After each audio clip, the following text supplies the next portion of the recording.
నమస్తే, నేను మీ Teja. Iran supreme leader Ayatollah Ali Khamenei చనిపోయిన తర్వాత ఆయన స్థానంలోకి ఆయన కొడుకు మోజ్తబా ఖమేనీని రీసెంట్ గా ఎన్నుకోవడం అయితే జరిగింది. అసెంబ్లీ ఆఫ్ ఎక్స్పర్ట్స్ 88 సభ్యులతో అతన్ని ఎన్నుకున్నారు. అయితే రీసెంట్ గా అతను చనిపోయాడన్న కొన్ని వార్తలు వచ్చాయి. మళ్ళీ ఇప్పుడు ట్రంప్ అతను తల తీసుకొస్తే 100 కోట్లకు పైగానే డబ్బులు ఇస్తామంటూ కూడా ఒక ప్రకటన తెలియజేశారని ఇప్పుడు వైరల్ అవుతుంది. అసలు నిజంగా అతను బ్రతుకున్నాడా, బ్రతుకుంటే ఎక్కడున్నాడు, ఈ విషయాలని కూడా క్లియర్ గా తెలుసుకునేందుకు ప్రయత్నిద్దాం. మనతో పాటు డిస్కస్ చేయడానికి సీనియర్ జర్నలిస్ట్ దాము బాలాజీ ఉన్నారు, ఆయనతో మాట్లాడతాం. నమస్తే సార్. సో తాజాగా మోజ్తబా ఖమేనీ అతను తల తీసుకొస్తే 100 కోట్లు ప్రకటన చేశారు ట్రంప్. అంటే మిడిల్ ఈస్ట్ లో ముందు నుంచి కూడా అమెరికా ఆధిపత్యం కోసం ట్రై చేస్తూనే ఉంది. దానికి ప్రధానంగా అడ్డుపడేది ఇరానే. ఎందుకంటే 1953లోనే ఇరాన్లో ఉండే డెమోక్రటిక్ ప్రభుత్వాన్ని సిఐఏ సపోర్ట్తో కూల్చివేసి అక్కడ అమెరికాకి తోలుబొమ్మగా ఉంటున్న షాని తీసుకొచ్చి ప్రెసిడెంట్ని చేశారు. అప్పటి నుంచి ఇరాన్ని పరిపాలించింది ఒక రకంగా ఇండైరెక్ట్గా అమెరికానే, ఎప్పుడు 79 వరకు. సో 79లో ఆ ప్రభుత్వాన్ని కూలదోసి ఈ ఖమేనీ వాళ్ళ గురువు ఉన్నాడు, రొహల్లా ఖమేనీ ఆయన పేరు. ఆ రొహల్లా ఖమేనీ నాయకత్వంలో 79లో ఇస్లామిక్ రెవల్యూషన్ వచ్చింది. ఆ ఇస్లామిక్ రెవల్యూషన్ వచ్చినప్పుడు అమెరికాకు వ్యతిరేకంగా ప్రభుత్వాన్ని ఏర్పాటు చేశారు. ఆ షా కొడుకు పారిపోయాడు, ఇప్పటికే బయట ఉన్నాడు. ఆ తర్వాత 10 ఏళ్ల తర్వాత 89లో ఈ అలీ ఖమేనీ అధ్యక్షత ఇది సుప్రీం లీడర్గా వచ్చాడు.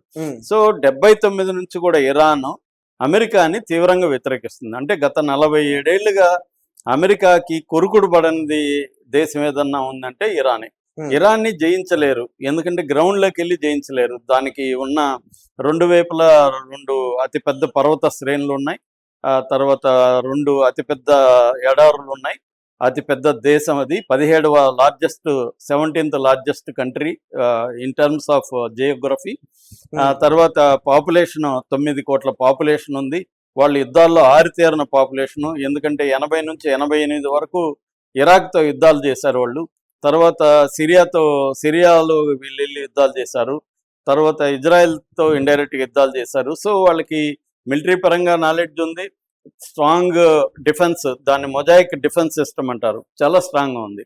అందువల్ల వాళ్ళ టార్గెట్ ఏంటంటే ఇరాన్లో ఏదో ఒకటి చేసి ప్రభుత్వాన్ని కూల్చి మళ్ళీ తమకు అనుకూలమైన ప్రభుత్వాన్ని పెట్టాలని అమెరికాకి ఎప్పటి నుంచో ఉంది. దానికోసం రకరకాల ప్రయత్నాలు చేస్తూనే ఉన్నారు, కానీ కాలేదు. ఇప్పుడు కొంతవరకు అది సక్సెస్ కాగలిగాడు ట్రంప్, ఎందుకంటే ఖమేనీని 39 ఏళ్ళు పరిపాలించిన ఖమేనీని చంపేయగలిగారు. తర్వాత 3 లేయర్ల నాయకత్వాన్ని కూడా లేపేశారు. సో తర్వాత వాళ్ళ మిలిటరీ స్ట్రెంగ్త్ అన్నింటిని కూడా దెబ్బతీశారు. 46 షిప్పుల్ని వాళ్ళు ధ్వంసం చేశారు. మొత్తం వాళ్ళ మిసైల్స్ని, డిఫెన్స్ సిస్టమ్ని, కంప్లీట్గా ఎయిర్ డిఫెన్స్ని నాశనం చేశారు. లేటెస్ట్గా కర్గ్ ఐలాండ్ మీద దాడి చేసి అక్కడ ఉన్న మిలిటరీ వ్యవస్థనంతా కూడా నాశనం చేశారు. సో ఈ నేపథ్యంలో ఇప్పటికీ వాళ్ళ గోల్ అయితే నెరవేరట్లేదు. వాళ్ళ గోల్ ఏంటి? మనకు అనుకూలమైన ప్రభుత్వాన్ని అక్కడ పెట్టాలి, దాన్ని రిజీమ్ చేంజ్ అంటారు. ఈ రిజీమ్ చేంజ్ అనేది ఇప్పటికి కూడా కాల. ఖమేనీని చనిపోగానే మోజ్తబా ఖమేనీని వాళ్ళు 8వ తేదీ ఎన్నుకున్నారు. సో అంటే ఒక 8 రోజుల గ్యాప్ తర్వాత ఆయన్ని ఎన్నుకున్నారు. 8 రోజులు అసలు ఏ ప్రెసిడెంట్ లేకపోయినా ఇరాన్ ప్రజలు, ఇరాన్ సైన్యం గట్టిగా నిలబడి పోరాడారు. అది ఒక మిరాకిల్ అని చెప్పొచ్చు. మామూలుగా ఏంటంటే ఎవరినైనా ఇప్పుడు మన మోడీ, అమిత్ షా వీళ్ళందరూ ఒక రోజులో లేచిపోయారనుకో, ఊహించుకో ఒకసారి ఇండియా పరిస్థితి ఎలా ఉంటుంది. పోరాడగలరా ఎవరైనా? ఎందుకంటే కూలిపోతారు. ప్రపంచంలో అదే జరిగింది. అంతకుముందు ఇరాన్లో సద్దాం హుస్సేన్ కానీ, తర్వాత లిబియాలో గడాఫీ కానీ, మొన్న లేటెస్ట్గా వెనిజులాలో మదురై కానీ, వీళ్ళంతా ప్రెసిడెంట్లు ఒకసారికి పోగానే వాళ్ళ దేశం సరెండర్ అయిపోయింది. ఇరాన్ కూడా అలా అయిపోతుంది అనుకున్నారు. మోజ్తబా పైగా హెచ్చరించారు, ఎవరు కొత్తగా వచ్చినా మేము చంపేస్తామని వచ్చినప్పటికి కూడా ధైర్యంగా మోజ్తబా ఎందుకు నిలబడ్డాడు? అతను కోల్పోవడానికి ఏమి లేదు. ఆల్రెడీ ఫ్యామిలీలో 6 మంది చనిపోయారు. వాళ్ళ నాన్న చనిపోయాడు, అమ్మ చనిపోయింది, భార్య చనిపోయింది, చెల్లి చనిపోయింది, కొడుకు చనిపోయాడు, మనవడు చనిపోయాడు. 6 మంది చనిపోయారు ఫ్యామిలీలో. దేశం అంతా అల్లకల్లోలంగా ఉంది. నేను కూడా చనిపోతే అమరుడు అవుతాను కదా, మారుతైరు అవుతాను. అంతకంటే ఏముంటది అనేది అతను అనుకుంటాడు కదా. Hmm. సో ఆ కండిషన్ వచ్చేసింది ఇప్పుడు. అందుకని వీడిని కూడా మళ్ళీ చంపితే ఇంకెవడు నాయకుడు కావడానికి భయపడతాడు, లీడర్ రాడు, వచ్చినోడు మనకు సరెండర్ అయిపోతాడు అన్న ఒక కోరిక వాళ్ళకు ఉంది. అందుకనే ముస్తఫా ఖమేనీ అండర్ గ్రౌండ్ లో ఉండి సేఫ్ గా ఉన్నాడు బంకర్లో, ఆయన బయటికి రాలేదనేది ఒక వెర్షన్. కానీ దీన్ని కూడా అమెరికా మీడియా ఏంటంటే ఈ ఫస్ట్ దాడి జరిగినప్పుడే 28 దాడి జరిగినప్పుడే ఇతనికి కూడా గాయపడ్డాడు, అతను కోమాలో ఉన్నాడని, లేకపోతే ఒక లెఫ్ట్ లెగ్ లెఫ్ట్ హ్యాండ్ గాయపడినట్టుగా కూడా ఒక ఫోటో వైరల్ అవుతుంది.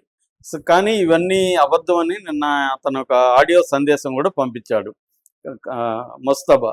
సో ఇప్పుడు ఒక వార్త వైరల్ అవుతుంది ఏమంటే ముస్తఫాని చంపేస్తే 100 కోట్లు ఇస్తాము అని ట్రంప్ ప్రకటించినట్టుగా వార్త వైరల్ అవుతుంది. అంటే డైరెక్ట్గా పబ్లిక్గా ప్రకటించలేదు, కానీ ఇండైరెక్ట్ ఛానల్స్ ద్వారా ట్రంప్ ప్రకటించింది ఏంటంటే, అంటే ఇరాన్లో ఇప్పుడు ముస్తఫా ఎక్కడో ఒక చోట ఉంటాడు కదా, అతనికి రక్షణగా కొంత టీము కొంత బ్యాచ్ ఉంటారు, కొంతమంది అతని టచ్లో ఉంటారు కదా నాయకులు. సో వాళ్ళని ప్రలోభ పెట్టడానికి, అందుకే మీరు కానీ ఇన్ఫర్మేషన్ ఇచ్చి మాకు హెల్ప్ చేస్తే మీకు 100 కోట్లు ఇస్తాం. సో 100 కోట్లు అనేది తక్కువ అమౌంట్ కాదు కదా. సో 100 కోట్లు కాసిపడి ఎవడైనా ముస్తఫా ఖమేనీ డీటెయిల్స్ ఇచ్చారనుకో, ఖమేనీని చంపినట్టే, వాళ్ళ నాన్నని చంపినట్టే ఇతను కూడా చంపేయడం అనేది వాళ్ళకి పెద్ద విషయం కాదు. ఎందుకంటే బంకర్ బస్టర్ బాంబ్స్ అనేవి వాళ్ళ దగ్గర ఉన్నాయి. సో ఎన్ని అంతస్తులు కింద ఉన్న 6 అంతస్తులు కింద ఉన్నప్పుడు కూడా కొట్టేయగలిగారు లెబనాన్లో వాళ్ళు. సో ఎవరినైనా వాళ్ళు కొట్టేయగలరు అనమాట. సో పైన 6 అంతస్తులు కింద 6 అంతస్తులు ఉన్న కింద 6వ అంతస్తులో అంటే మొత్తం 12 అంతస్తులు, దాన్ని కూడా బ్రేక్ చేయగలిగి కొట్టగలిగారు. అటువంటి బంకర్ బస్టర్ బాంబ్స్ ఇద్దరి దగ్గర ఉన్నాయి. కాబట్టి ఇప్పుడు ఏంటంటే వాళ్ళకి దొరకట్లేదు. ముస్తఫా ఏంటంటే తెలివిగా మనం ఎక్కడ బయట కనబడినా మన ఆచూకి పట్టేసి చంపేస్తారని చెప్పి అతను కంప్లీట్గా అండర్ గ్రౌండ్లోనే ఉన్నాడని చెప్తున్నారు. సో సేఫ్గా ఉన్నాడు ఐఆర్జీసీ, ఎందుకంటే అతను ఒకప్పుడు ఐఆర్జీసీ కమాండర్, అతనికి ఇవన్నీ తెలుసు, మిలిటరీ టాక్టిక్స్ అంతా తెలుసు. సో అతను సేఫ్గా ఉన్నాడు కాబట్టి అతను ఆచూకీ అనేది అమెరికా ఇంటెలిజెన్స్కి, సిఐఏకి, ఇటు మొసాద్కి తెలియట్లేదు. సో అందుకని 100 కోట్లు ప్రకటించారనేది ఇప్పుడు చెప్తున్నారు. సో 100 కోట్లకు ఆశపడి ఎవరన్నా ఇరాన్లోనే ద్రోహం చేసి పట్టిస్తారేమో అనే ఆశ ఉన్నట్టుగా మనకు తెలుస్తుంది. అంటే ఇలా అనుకోవచ్చా, ఇంతకు ముందు ఆల్రెడీ సుప్రీం లీడర్ ని చంపేశారు, ఇతను కూడా చనిపోయాడు, అంటే ప్రజలు ఎక్కడ సరెండర్ అయిపోతారని అక్కడ రాజకీయ నాయకులు ఒక డ్రామా ప్లే చేస్తున్నారు బ్రతికే ఉన్నట్టుగా, ఇట్లా అనుకోవచ్చా? అంటే బతికే ఉన్నట్టుగా డ్రామా ప్లే చేస్తే అమెరికాకి తెలిసిపోతున్నారు. అమెరికాకి తెలియకుండా ఉండే పరిస్థితి లేదు. ఎందుకంటే అమెరికన్ ఇంటెలిజెన్స్ నెట్వర్క్, ఇటు మొసాద్ నెట్వర్క్ చాలా స్ట్రాంగ్ గా ఉంటుంది. అతను చనిపోయి ఉంటే మాత్రం ఖచ్చితంగా తెలిసిపోతుంది అది. కానీ చనిపోకుండా దాక్కొని ఉంటే మాత్రం తెలియకపోవచ్చు. ఎందుకంటే వాళ్ళ మెథడ్స్ అంతా ముస్తఫాకు కూడా తెలుసు కాబట్టి అతను అండర్ గ్రౌండ్కి వెళ్ళిపోయి ఉండే అవకాశాలు అయితే ఉన్నాయి. అలాగా వెళ్ళుంటే మాత్రం ఈ 100 కోట్లు పనిచేసే అవకాశం ఉంది. ఎందుకంటే ఇరాన్లో కూడా ప్రజలు చాలా కష్టాల్లో ఉన్నారు, డబ్బులు ఆశపడే అవకాశం ఉంది కదా. ఎవరో ఒకరు మనం వీడిని పట్టిస్తే మనకు 100 కోట్లు వస్తాయి, 100 కోట్లు మనం ఏదో ఒక దేశంలో, అమెరికానే రేపు షెల్టర్ ఇస్తుంది కదా వీళ్ళకి, ద్రోహులకి కూడా అమెరికానే రేపు షెల్టర్ ఇవ్వచ్చు, సెక్యూరిటీ ఇవ్వచ్చు. 100 కోట్లు అంటే ఇంక లైఫ్ లాంగ్ వాళ్ళ 2-3 తరాలు సెటిల్ అయిపోతాయి. సో అలాగే ఎవరన్నా పట్టించవచ్చు. రెండోది, ఖమేనీకి వ్యతిరేకులు కూడా ఆ దేశంలో చాలా మందే ఉంటారు ఇరాన్లో. ఎందుకంటే అతని నియంతృత్వ పాలన, చాలా మందిని, వేలాది మందిని చంపించాడు కాబట్టి వాళ్ళు కూడా ఎవరైనా పట్టించే అవకాశం ఉంది.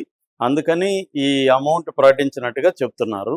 సో రకరకాల కాన్స్పిరసీ థియరీలు వస్తుంటాయి యుద్ధం జరిగినప్పుడు, ఏది నిజమని మనం చెప్పలేము. ఎవాల్వ్ అవుతూ ఉంది సిచ్యువేషను. కొన్ని రోజులు గడిస్తే కానీ మనకు క్లారిటీ రాదు. Right sir, thank you so much. Thank you.